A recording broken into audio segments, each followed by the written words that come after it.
So once again, welcome back to Historic Hospitality, the channel where we bring you history of hospitality, food and many other things.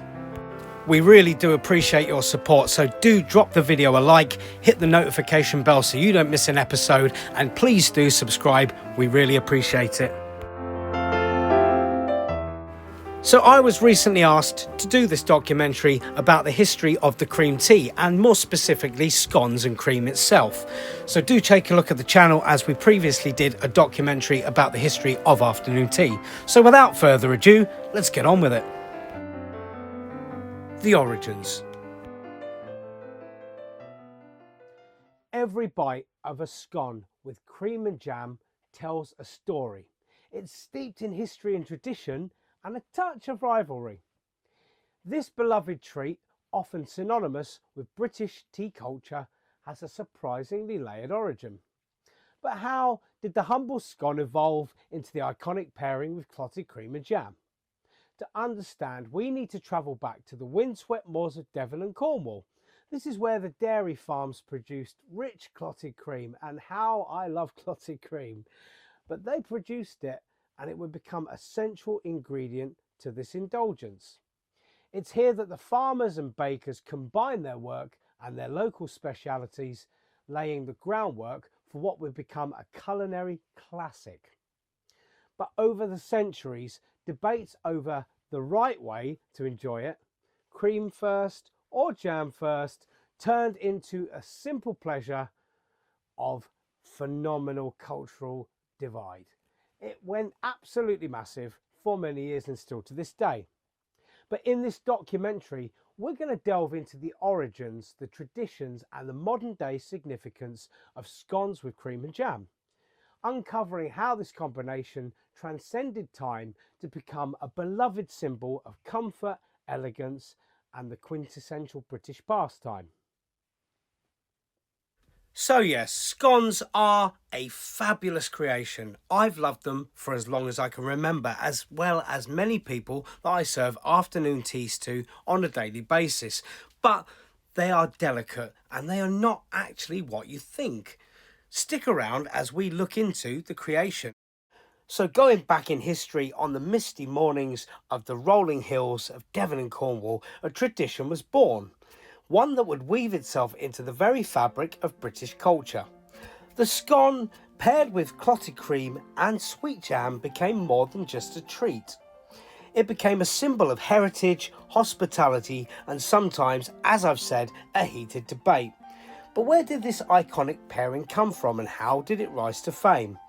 This is the story of a simple combination that conquered hearts and the taste buds across generations.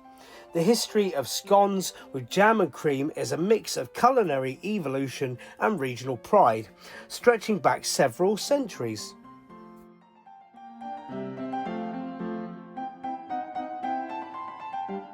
And there are some spreading options going on right now, as you can see, and one is right, one is wrong in my way, but let's look into it later.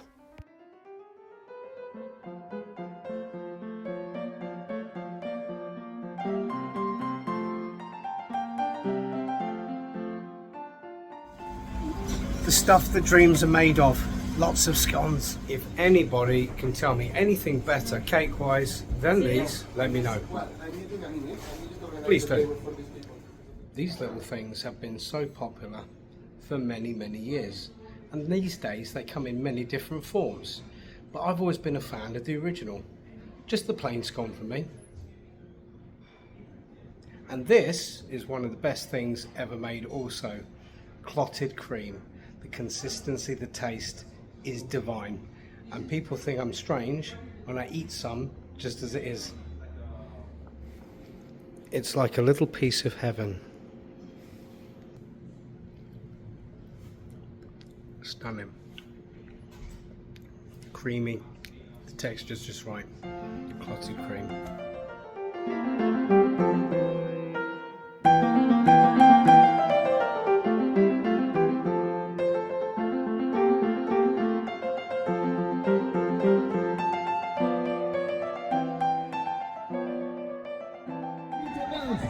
All going on in London tonight. Just left the Restaurant Manager of the Year 2025 awards. As we know, didn't win, but my name was read out near the winners, so I'm going to say I was 6th. Just to make me feel better. No, I knew I wouldn't win. There's some very good people.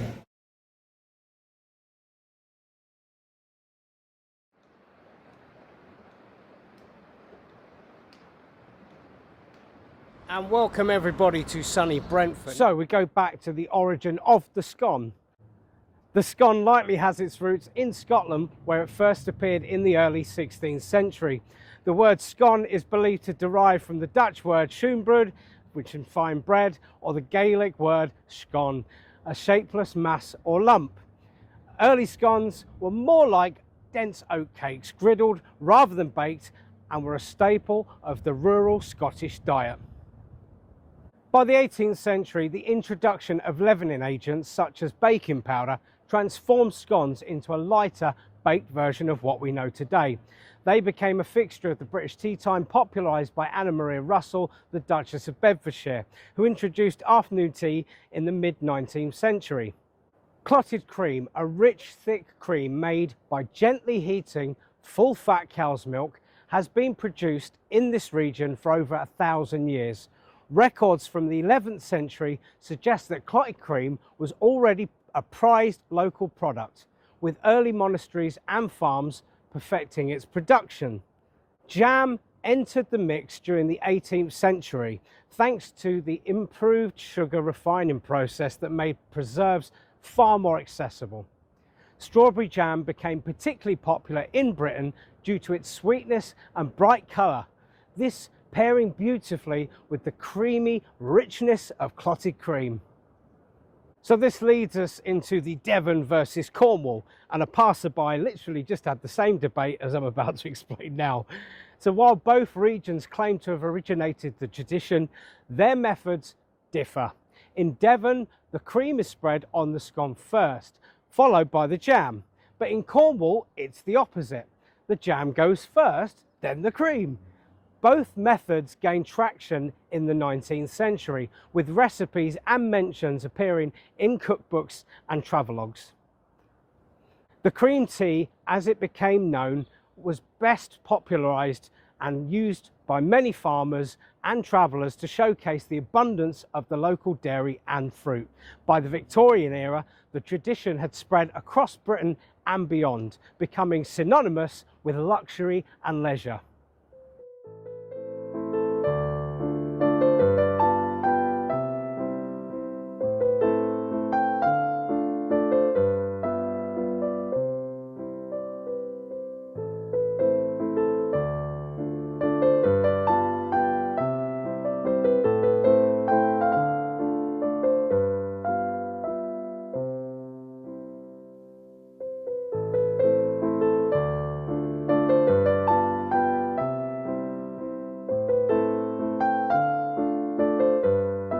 So who invented the cream tea? While it is impossible to credit a single person or moment with the invention, it has become solidified in the 19th century, at least by the mid-period. One of the earliest documented mentions of a cream tea comes from a guidebook for tourists visiting Tavistock Abbey in Devon in the early 1800s. This is where monks were said to serve bread with clotted cream and jam to passing travellers. Today, scones with jam and cream are a quintessential part of British culture.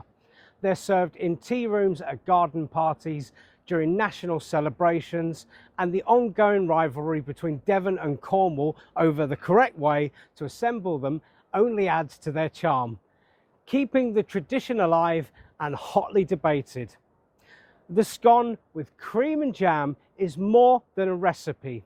It's a symbol of history, regional identity, and definitely culinary pride. Scones, cream and jam have charmed not only the general public, but also notable historical figures and writers who have helped cement their place in British culture. It also has royal connections. As we mentioned earlier, Queen Victoria herself is said to have been a fan of scones served with clotted cream and jam.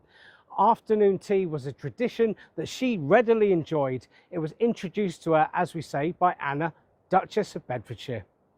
Queen Victoria's love for tea and her role in popularising afternoon tea gatherings likely contributed to the rise of scones with cream and jam as a staple in high society. There are some notable literary mentions.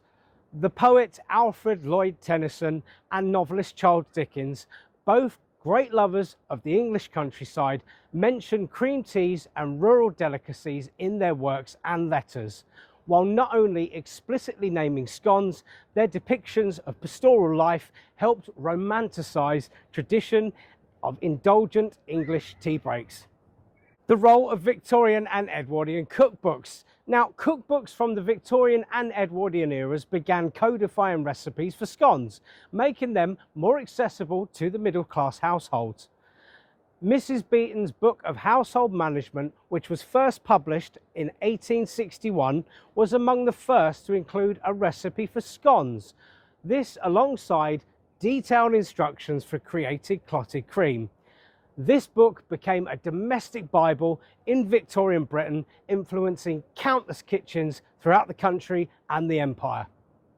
Eliza Acton, another renowned Victorian cookbook author, who also included recipes for jam and preserves in her seminal work Modern Cookery for Private Families in 1845. While her focus was on the preserves rather than the scones, her recipes provided the perfect accompaniments to a cream tea. Now, these books highlighted the growing cultural importance of combining fresh dairy and baked goods with sweet spreads in a refined domestic setting. There are also modern celebrity fans. In more recent history, celebrities and royals have helped keep the tradition alive. King Charles III, during his time as the Prince of Wales, often celebrated Cornwall's rich dairy heritage, particularly clotted cream, during public appearances. Afternoon teas featuring scones with cream and jam as a staple at the royal garden parties, reinforcing their connection to British heritage. Through the contributions of royalty, literature, and the Victorian culinary guides, scones with cream and jam have become more than a tradition. They are a cultural emblem tied to British identity and storytelling. To round out the history of scones with modern highlights, several current chefs and cultural moments underscore the ongoing appeal of this traditional treat. Lisa Heathcote, a British food stylist, made a mark with her classic scones featured on the set of Downton Abbey. She emphasised the importance of round, fluffy and golden scones reflective of the Edwardian era traditions.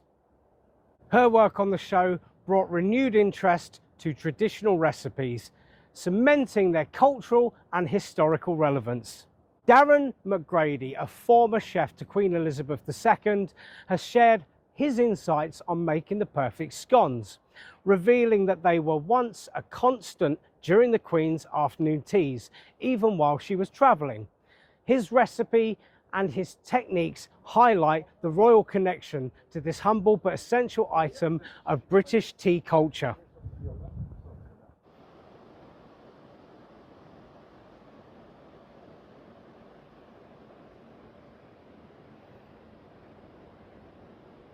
It's probably inevitable, but Gordon Ramsay. In his restaurants, some of them also feature scones as part of their afternoon tea offerings, showcasing refined recipes with carefully balanced ingredients and textures. Ramsay's focus on classics with a modern twist makes his version a standout in high-end culinary circles. These examples demonstrate how scones remain very relevant to this day, whether through historic storytelling, royal traditions, or culinary innovation in contemporary kitchens. They continue to bridge the past to the present in a delightful and meaningful way.